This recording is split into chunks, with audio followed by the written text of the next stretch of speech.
What's up, guys? It's your girl Matt Cox with Maccouture Crafting, and I'm hungry. I know you guys are like, what does that have to do with anything? I am hungry, and I told myself, you can stop recording. You've done enough for today. It's okay. And I thought, oh, I don't know. I said, let me just see what quilt is up next. And if the quilt that's up next knocks my socks off or makes me really want to talk about it, I'll keep going. And you know what? This quote by Sherry Durbin did exactly that. I was like, oh, I remember that. It took me right back into the moment that I laid my eyes on it. And it's so colorful and it punches you in the face. And I was like, yeah, I'm going to have to stop. I'm going to have to wait. And we're going to have to love on Sherry a bit. So let's do it. Let's take a look at this quote by Sherry Durbin. So here we are. This is a quote by Sherry Durbin, and it seems to have won a ribbon. I'm not exactly sure what ribbon it won. And I choose the quotes that move me just by walking by them. And if they grab me, they grab me. If I love them, I love them. And this is one that I did absolutely love.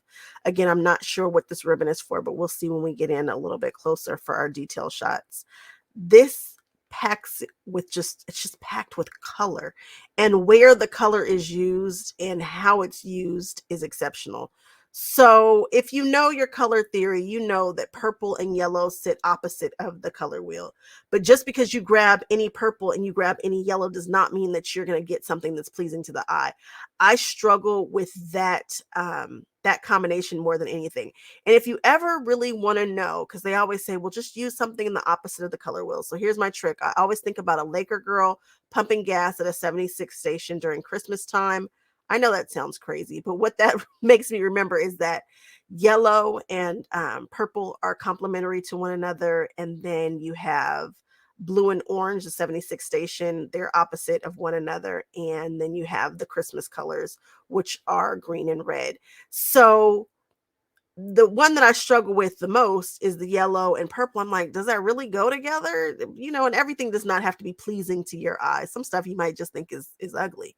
But it's hard to find people who hit purple and yellows together because it has to sit on a special spot for my eye in order for it to jump across and be pretty. And I think this is beautiful. I think pretty when I see this. I think this is gorgeous. Let me know what you guys think. Let me know if you guys struggle with color combinations that you just think are tacky, that you see people using all the time. Because I do struggle with yellow and purple, but here it does make an impact. When people talk about complementary colors, this is what they mean. Something that is striking, something that's going to hit you. Um, this is it. It's done right here for us. And it's been done so well that it's won a ribbon. So let's go on in and look at the details of this from back here. And yes, we're at another funky angle because this is not one of the ones that you could stand directly in front of. We had to catch it. We had to love on it from an angle. But just looking at it, I do see that there's a lot of quilting, and I can tell here that this is not patterned fabric, but this is densely quilted fabric right here on this black. Of course, when you use black, you're going to get a punch. Well, if you use it right, you will get a punch. Your colors will punch harder. And I'm seeing that here, especially with this quilting. But what size thread had to be used, or how many times do they have to go over the area for me to see it from way back here and see the detail in it? So it's really dark right here, and then you can see some thread happening here and down in this area underneath these flowers. It looks like we are doing applique work here. Yeah, this isn't pieced. I'm sure this is applique work, but it's just the most beautiful applique work ever. And a lot of what's amazing about this is indeed the way that the colors were used. Even here, it's a multicolored flower, but it's not giving me grossness. It's not giving me too much. It's just the perfect pull. This was an amazing fabric pull. And there are a lot of patterns in what I'm seeing here. So I'm just amazed at how beautiful this comes through. I would usually go towards solids for something this busy, and I'm always amazed when somebody can use a patterned fabric, a fabric that is busy, a batik, to get something that reads so cohesive and striking. And it feels like she used solids, but she didn't. These are not solids. So let's get in and look at it a little bit closer. Look at this. And so it says honorable mention, not quite sure for what, but I'm assuming it's applique or quilting. I don't know. But let's look at the quilting. This is amazing. We've got these loop-de-loops here and some feathers that go into my favorite, like a traditional quilting kind of the patchwork crosshatch. You see it a lot.